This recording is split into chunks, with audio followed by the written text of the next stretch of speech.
Bienvenue à tous, bienvenue à toi. Aujourd'hui, on se retrouve pour une nouvelle vidéo. Donc dans cette vidéo-là, je vais vous montrer pour l'instant rien. Voilà, dans cette vidéo, je vais vous montrer tout ce que j'ai récupéré précédemment dans le lieu abandonné. La première fois où j'y suis allé avant de faire cette récupération et la vidéo d'Urbex, le jour d'avant, j'ai récupéré quand même une réglette avec un T12 Mazda dedans. Donc la réglette et le tube ils fonctionnent, donc le tube il est quasiment neuf. Donc bon là c'est un petit débrief de tout ce que j'ai récupéré. Donc une réglette comme ça, donc des réglettes comme ça, il y en a au moins facilement une cinquantaine. J'en prends une, ça suffit, j'ai pris des ballasts et des trucs et des machins.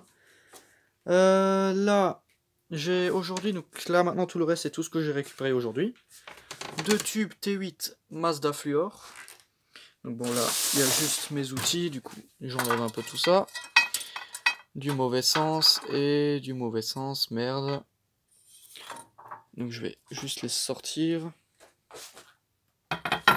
Voilà, donc on a deux différentes générations. Voilà, on a un ancien Mazda Fluor en 36 watts. Et là on a un plus récent. Ouais, donc à mon avis la gravure elle doit être de ce côté parce qu'elle est vraiment plus lisible. Je sais pas, mais c'est aussi un Mazda Fluor. J'avais vu Mazda sur le tube. Mais à mon avis il est bien marqué. Je sais même pas s'il fonctionne. Ah ouais, genre c'est vraiment effacé, on peut lire Fluor. Mais bon, c'est un Mazda Fluor, mais il y a vraiment plus grand chose. Bref, pour mettre dans mes luminaires de collection, ça peut servir. Donc j'ai réussi à choper un bloc de secours des années 70. Donc socle en métal. Donc là les câbles qui ont été coupés quand ils ont dû récupérer le cuivre. Des entrées de câbles en laiton. Donc je vais essayer d'en choper plus parce que c'est vraiment de jolis petits blocs de secours. Vasque en verre. C'est vraiment pas de la merde. Donc bon, il y avait un autocollant sorti collé dessus comme ça, mais bon, il tombe en miettes, donc je le mets pas, je le laisserai comme ça. Donc vraiment un très très beau bloc, donc il est méga lourd. Il est méga lourd, donc là je viens juste de le taper, mais bon, il a rien. Donc il y a des choses qui se promènent dedans, c'est les vis de fixation et les trucs. Parce que je l'ai démonté vite fait, j'ai jeté les vis dedans qui servaient à rien et je l'ai remonté en vitesse. Ok, donc ensuite là j'ai récupéré des starters, un Osram ST111, deux Osram arrêt armement, un Philips, un autre Philips, un Claude, encore un. Donc là il y a juste écrit Claude, il n'y a pas le logo Claude. Et là un Osram ST111. Et après là différents borniers vintage là pour restaurer des luminaires, c'est vraiment cool ça. Des clips de fermeture, des petits trucs comme ça là pour refermer les platines, un petit voyant, des douilles, des presses étoupes. Donc je pensais que j'en avais pris plus que ça. Mais apparemment non. Je suis sûr que j'ai oublié un endroit dans la voiture. Qu'il y avait encore des trucs, mais bref. Deux starters métalliques, dont un dans cette réglette là. Donc je sais même pas si je vous ai déjà parlé de cette réglette, mais il me semble que non. Donc là-dedans il y a un T12 Claude. Ouais, donc dans le mauvais sens elle aussi, donc de la marque Regiolux. Donc années 50-60. T12 Claude, donc quand il le secoue il fait un bruit bizarre. Mais bon, je l'ai quand même pris au cas où, donc un vieux ballast et tout. Donc tout ça, ce sera dans une prochaine vidéo. Deux starters métalliques. On a un Toshiba, on dirait. Hein. Starter Toshiba, sans dire de conneries. Voilà. Et on a un deuxième, un starter Claude. 40 watts. Voilà. Donc des starters des années 60. Ensuite là, le plus intéressant quasiment de tout, hein, des temporisations. Le temps que j'en cherchais de ces bordels là. Parce que ça va me servir pour faire mon feu tricolore. J'ai un feu tricolore, je vais enfin pouvoir le temporiser. Pour faire comme un vrai. Ça va vraiment envoyer du lourd. Le bloc de secours, les deux tubes. Ok, donc là on a tout vu, je dirais. Hein. Je vous ai dit que j'ai aussi démonté une armoire. Donc là voici une armoire que j'ai démontée télémécanique. Donc elle n'a pas été taguée celle-ci. Toutes les autres étaient taguées, mais celle-ci, elle a survécu au tag.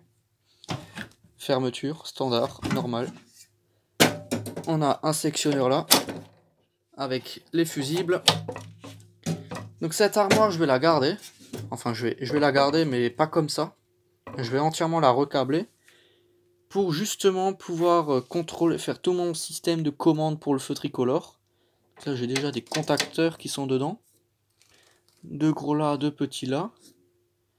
Donc bon, je pense que je vais garder les 4. Ouais, parce que je crois que les 4 là, ils ont des bobines 220. Je vais juste leur rajouter des temporisations dessus à chaque fois. On a un transfo que celui-là, je vais le virer. Donc après, ce qui est dommage, en façade, on n'a pas de bouton. J'aurais pu avoir des armoires où il y avait déjà des inters et tout dedans. Mais j'avais pas spécialement d'utilité pour allumer le système. Ce sera ici, il y a écrit marche arrêt. Du coup, ça va le faire. Et merde, il manque le neutre ou un truc. Mais bon, tant pis. Moi, c'est du mono, donc si je prends juste 2 fusibles, ça fera l'affaire. Hop, donc à mon avis, c'était une armoire, il n'y avait même pas de neutre. Il n'y avait que des phases. Donc là, les contacteurs. 220, donc il y avait. Donc les 4 c'est des 220, donc il y avait forcément un neutre. Enfin bon, donc des contacts auxiliaires, ça peut servir.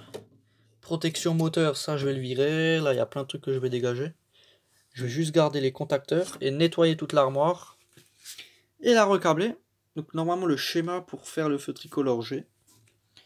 Du coup ça va être pas mal. Donc là, sympa. Donc là en bas il me faudrait 4 borniches. 1, 2, 3, 4 plus la terre. C'est nickel. Donc 3 couleurs et le neutre. C'est vraiment parfait. Donc il m'en faudrait 3 de plus, 4 de plus. Comme ça je peux aussi rajouter celui avec les flèches. Enfin bon.